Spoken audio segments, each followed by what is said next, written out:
Hi and welcome to genealogyhangout.com. My name's Fiona and I'm the founder of genealogy.com, and I welcome you to this session. Whether you are viewing the video, listening to the podcast, or just reading about this session, I hope you enjoy it. Now, this is about census today. What is it and how to use it? Now, I'm assuming that you've already watched the last couple of information sessions that I've had and you've started researching your family. So one of the great tools that we have available is the census. Now, many countries have used a census to find out about their population, and I'm going to explain all about that right now. So most of them have been held decennial, and that's every 10 years.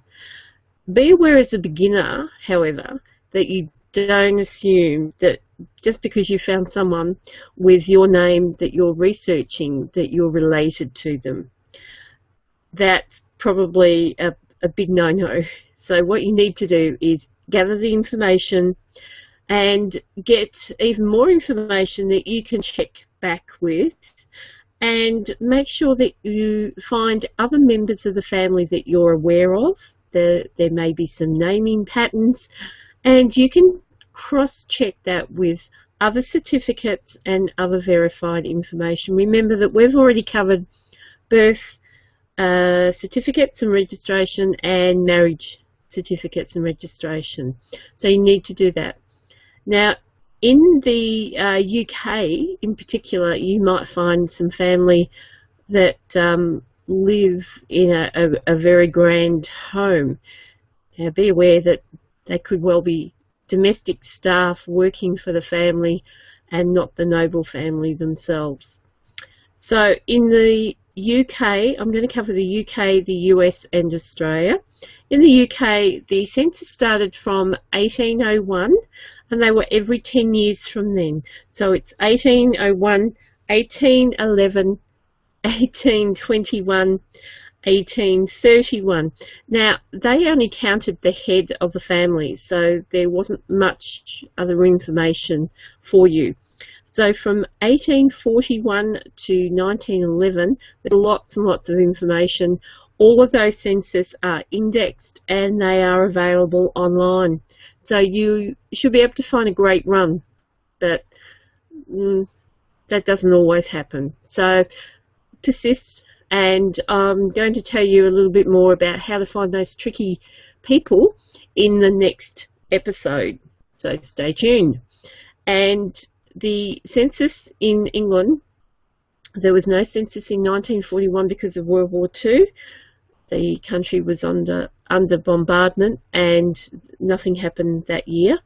The 1931 census was destroyed by fire in 1942 due to bombing on London, and all the others are available after 2022. That would be the 1921 census.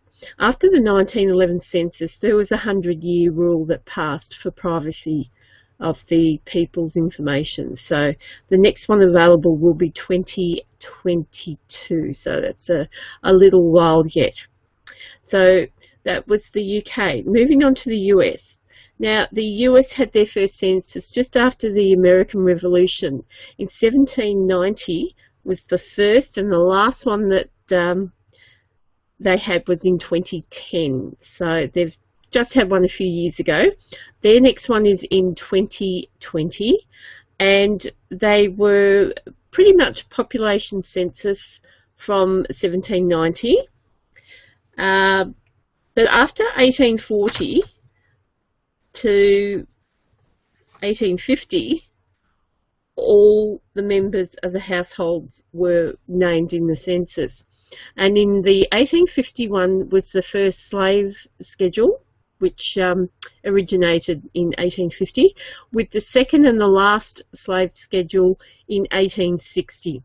So between 1850 and 1880, lifespans and causes of death were recorded, and that seems pretty useful. Now, the latest census for the US is 1940. That became available on the 1st of April 2012. And that's available under the 72-year rule. So in the US, they have a 72-year rule. All of the others will become available every 10 years from the 1st of April 2012. So the next one is the 1st of April 2022, and that will be the 1950 census. The 1960 census will be available in 2032, 1970 in 2042, and the 1980 in 2052. So I hope I'm around for that one yet. And from 1930, they were held from every time that they had them, they were held on the 1st of April. So that'd be a bit of an April Fool's joke, wouldn't it? And of course, a census records the people living in a particular household on that particular night. So if you were not home, you would not be at the normal address. So that can produce some interesting little tidbits to find people if they're not home. Like I said, I'll talk about that in the next episode, so stay tuned. And the census in Australia really started after Federation. Now, in Australia, we had a few states that had their own information. And in fact, the very first census was held in 1828. Now, there's a little bit of information about that. And prior to that, there were musters that were actually held so that the officials could actually work out if there was enough food to actually feed everyone in the country. So you've got to remember that when we started in Australia, it was based on a penal colony. And they needed to make sure that they had sufficient food for all the people that were here. And it got pretty tight at times, but that's another story.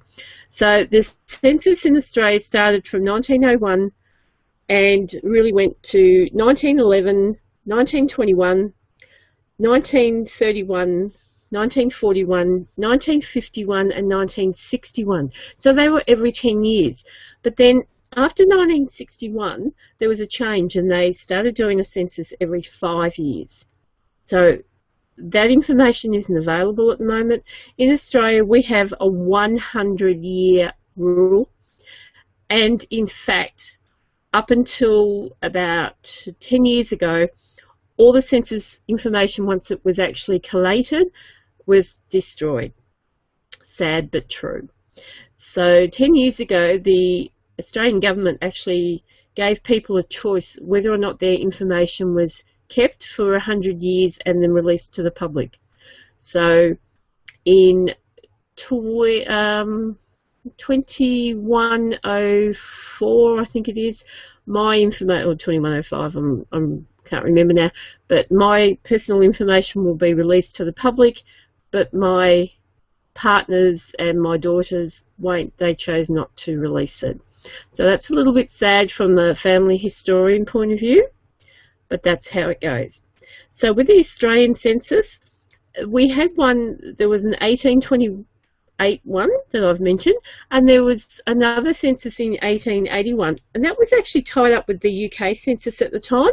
The only problem was that the census schedule in each state was different, so when they actually tried to put it all together, they couldn't really make it work. So they had to make sure in 1901, because the census was taken just after Federation, that the census schedule was actually uniform in each state, and that actually happened. So just recapping, the UK, US and Australia all have census information that you can use. Don't forget to use it, and I'll teach you some tips and tricks in the next video, and see you then. Cheers for now. Bye.